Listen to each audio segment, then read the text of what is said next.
Welcome to Yesterday, Today, Tomorrow. My name is Mariana Cordier, and I am your host.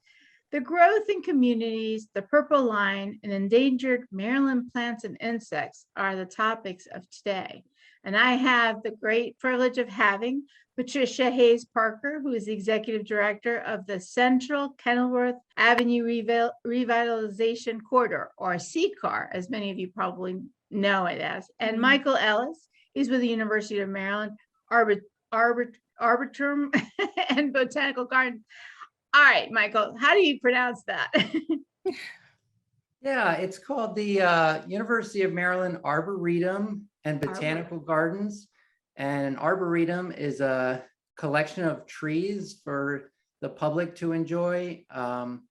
So at the university, our arboretum is a teaching collection of trees for all of the students to enjoy, but also to learn about. And there's many classes and educational opportunities and volunteer opportunities for the public and for students to learn about our trees, our arboretum, and our botanical gardens. So it's— I gotta tell you, I struggle with pronouncing arbitrary. How is it again? Arboretum. Arboretum. Well, so English is not my first language, but there's some words that sometimes are like a huge challenge for me. So with regard to the botanical gardens that Maryland has, you also are an activist with regard to Maryland plants and endangered bumblebees and a couple of other things. So tell me about your work about reestablishing, the Maryland local vegetation in comparison to, the exotic stuff that others have brought in. Yeah, so there's a specific kind of plant that we're talking about, which is called a native plant. Native plants are basically the wild plants that are supposed to be here and were here before European settlement. So these are the plants that belong in the ecosystem naturally, and these ecosystems and plant communities have evolved over millennia to coexist and have all of these ecological interactions, which forms the ecosystem. And plants are the base of the food web. The primary production in an ecosystem occurs at the vegetation, at the vegetative level. So what I'm really passionate about is really teaching people why our native plants are really the important ones in supporting our environment and our ecosystems. So why are they important? What is so important about having native plants? So it turns out that over the last couple hundred years, humans have really been heavily involved in modification and dramatic change in our landscapes. So forests— Well, I can say from my experience, when I go to the garden store and I'm trying to figure out what I'm going to plant, I'm not thinking about whether it's a native Maryland plant. I'm thinking, what color is it? Will it survive the deer that like to chew through everything in my backyard? My considerations aren't necessarily about what is and isn't a local plant.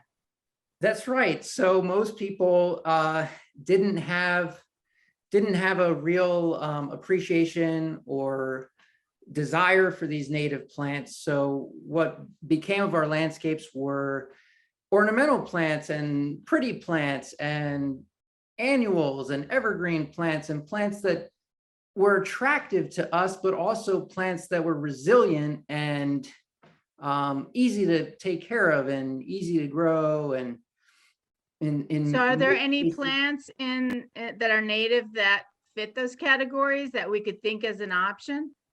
So that's what this great movement is about. There's so many beautiful native plants that support our local insects. I mean, you mentioned the bumblebees. bumblebees are really important for all pollinated plants. All plants with flowers need to have a pollinator in order to reproduce. So a pollinator is just an animal, oftentimes an insect, that flies from one flower and feeds on the nectar and then flies to another flower, and they're actually transmitting genetic material in the form of pollen from one plant to another. And that's how these plants reproduce. And it's required for them to make seeds. And this is an entirely humongous component of our ecosystems in terms of feeding these insects, but also the life cycle of plants.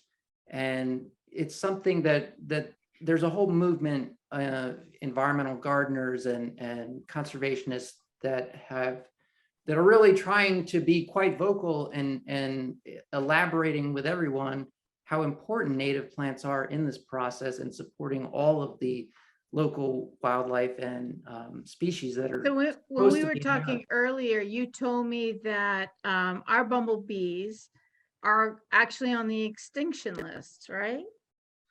Yeah, unfortunately, almost all bumblebee species are in dramatic decline, and they're really struggling with a very large number of stresses on their populations, from habitat decline and degradation to pesticides and loss of habitat. So the great thing about most native bees, bumblebees, they don't really sting. There's very few of them that can sting, and the few that would ever bother you or sting would only do so if they felt completely trapped or assaulted, very agitated from a serious disturbance to their colony or to themselves. It's if we leave them peacefully alone, then they just fly around innocently, furry little creatures with wings, pollinating flowers, just going from one flower to another. And it's such an important thing for us to realize that these bees really don't mean us any harm and are actually one of the most critical species in our ecosystems if we want to have healthy plant communities and healthy green spaces and ecosystems and habitats. So that kind of brings a great segue for Patricia, who I know you have a ton of work with neighborhoods. There's so many growing communities.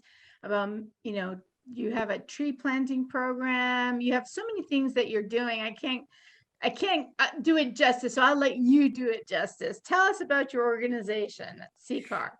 Yes, well, it is a good segue because Michael, we have worked for several years with the Chesapeake Bay Trust and planting. I think we planted over 1,000 trees now over maybe a few years. So we too are concerned about the environment, greening the environment, and there really is not enough tree canopy in the area where we live. We serve an area that's very diverse. We're a 501c3 nonprofit headquartered in Riverdale Park, Maryland. We do have several programs, as you mentioned, Mariana, because we've just found that there are just so many needs in the community. And for instance, our health fair that we held recently, we thought that we would have about 200 people, but we ended up many, many more than that and did health screenings. And it's really another opportunity for us to serve our community. We also have vaccination clinics in partnership with Luminous. We've organized about 50 vaccination clinics, and that services over 30,000 people in our community. We have expanded recently to include, or I should say we will expand to include blood pressure screening and diabetes and cholesterol, and connect residents who are not able to get insurance, in other ways. So in addition to these programs, of which we've got, I mentioned, Mariana, over 11 programs, food insecurity has been huge in our community, as it has been nationally. And we have served over 1,500 hot meals monthly to the community. And we've also addressed the need to keep our local restaurants open, try to keep people employed. So we do a restaurant meal program, a small stipend to the restaurants, and we give fabulous meals to the community. We've got another very interesting project, and that is Sarvis Cafe. It's Sarvis Empowerment Cafe, where we are renovating a 1960s dilapidated. It used to be just a place where you could just pick up coffee, but this will be much more, in that we will do culinary arts training in partnership with Prince George's Community College. So those are just a few of the programs that we have. You can find us. And you're also, do you also work in doing about the Purple Line, aren't you? We work with the Purple Line coalition community, and it's really great to work with. Partnerships are great because you really bring the skills and the energy together of others. And this has been a good partnership for CKAR, because, you know, we've got a $9 billion program being, a $9 billion transit system under construction, and it is going through the heart of our community. It starts at Bethesda, Maryland, and it goes eastward all the way to New Carrollton. So it's going to be, it's on grade, it's going to be and should be of good benefit to those in our community. And the Purple Line Coalition, as you mentioned, has really taken up, in addition to trying to make sure that small businesses can keep their doors open, trying to make sure that, you know, construction is good, and then it can be bad while it's going on, because it's tough sometimes to even get into entrances and all, and that causes problems for small businesses. And we've got a number of small businesses in our community. As go west, it is the same through Long Branch and some of the other areas, Langley Park and all the way to Bethesda. So yes, the Purple Line Community Coalition is really a strong coalition and an opportunity to try to hold on to some of the small businesses in the area. Do you have a website for your organization? Because you We said it's a certainly do. nonprofit, so I imagine there's ways of volunteering and ways of donating. Yes, we have over the last couple of years, we have attracted the interest of over 40 volunteers. We have a board of directors, and we are on a website, www.CKARCDC.org. For all the people scrambling to write it down, can you do that again slowly? Let me mention it slower. That's www.CKARCDC.org. And we have a Twitter handle at CKARCDC, as well as a Facebook page. And of course, like all nonprofits, we certainly depend upon the generosity of donors and the community. So there is a donate button on the page. We have also championed a GoFundMe page, which it has generated over $220,000. Yes, from donors who have really been concerned about food insecurity and keeping the restaurants open in their communities.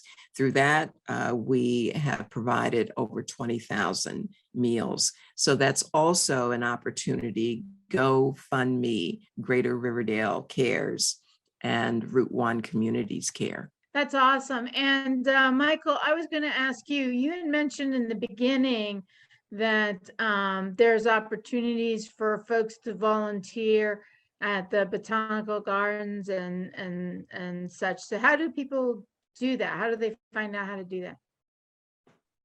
Yeah, so at the University of Maryland, we have a lot of student volunteers. And any of them can just go to our website. It's arboretum.umd.edu. And there's different contacts you can reach from that website. So we list our volunteer coordinator and how to contact her on the website. We also have a great map on the Arboretum website that shows all of our plants, or all the woody plants that are in the collection. We have about 14,000 trees and woody plants on our Arboretum Explorer map. But anyone can volunteer. The thing about the University of Maryland is we don't have free parking on campus. So actually, usually most of our volunteers are students, and because but people can take the purple line, right? I was a park ranger for 5 years in the Riverdale area. And I mean, there's so many connections between us and the community, and myself in the community. And like the purple line, it goes through the University of Maryland as well. And so we're very much impacted by that.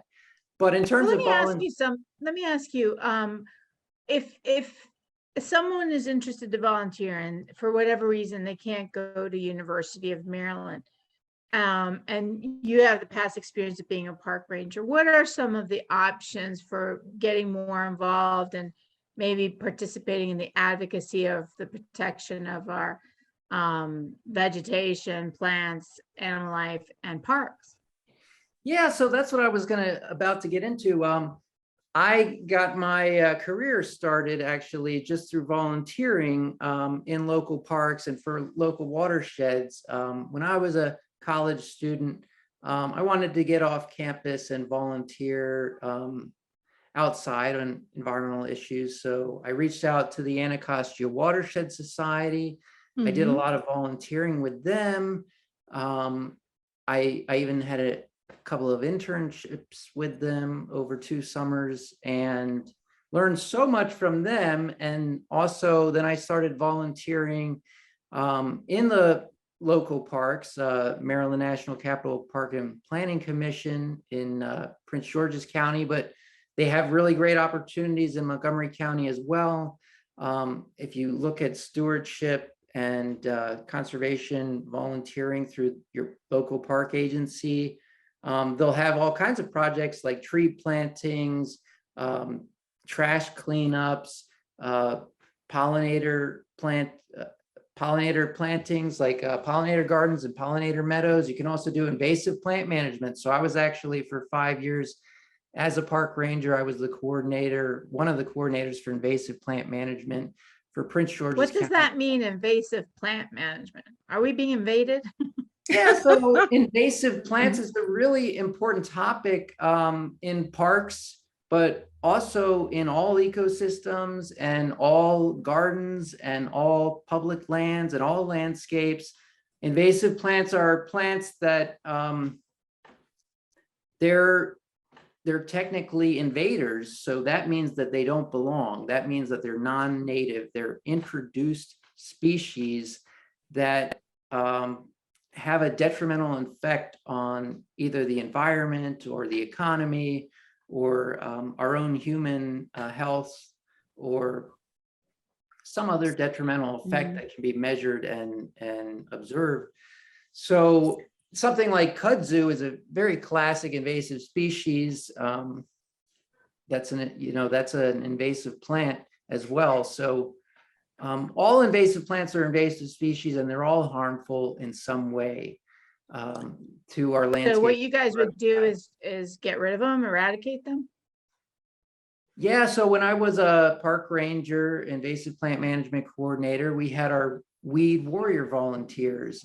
And those are one of the largest groups of volunteers in these park agencies, because it's just an endless amount of things that need to be managed and endless amount of things that need help in our parks, which is managing vines, climbing up trees and strangling trees, managing other plants that are just smothering the ground and covering the ground and preventing our native pollinator plants and our native other plants like ferns. And So it sounds like there's a lot of opportunity for volunteering, but I remember that both of you had mentioned to me something about stormwater management and issues with stormwater. Patricia, what is that all about? Well, in Prince George's County, we often have a lot of flooding. And I shouldn't just say Prince George's County. I've seen quite a bit of flooding, Montgomery County too.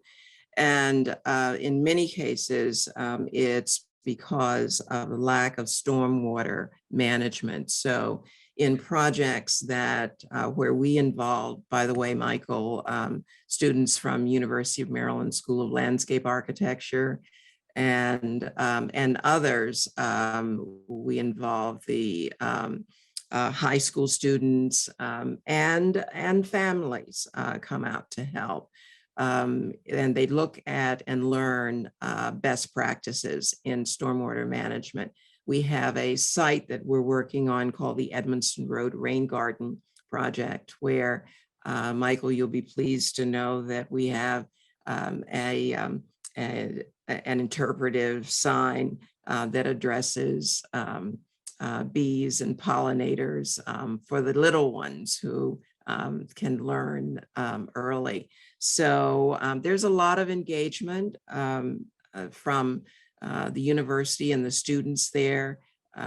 University of Maryland is just sits right next to Riverdale Park. So it's a great opportunity for students, for programs, a lot of the faculty, and we also work with other departments at the university, like the School of Public Health, as well as School of Architecture. So it's a lot of resources there at the university.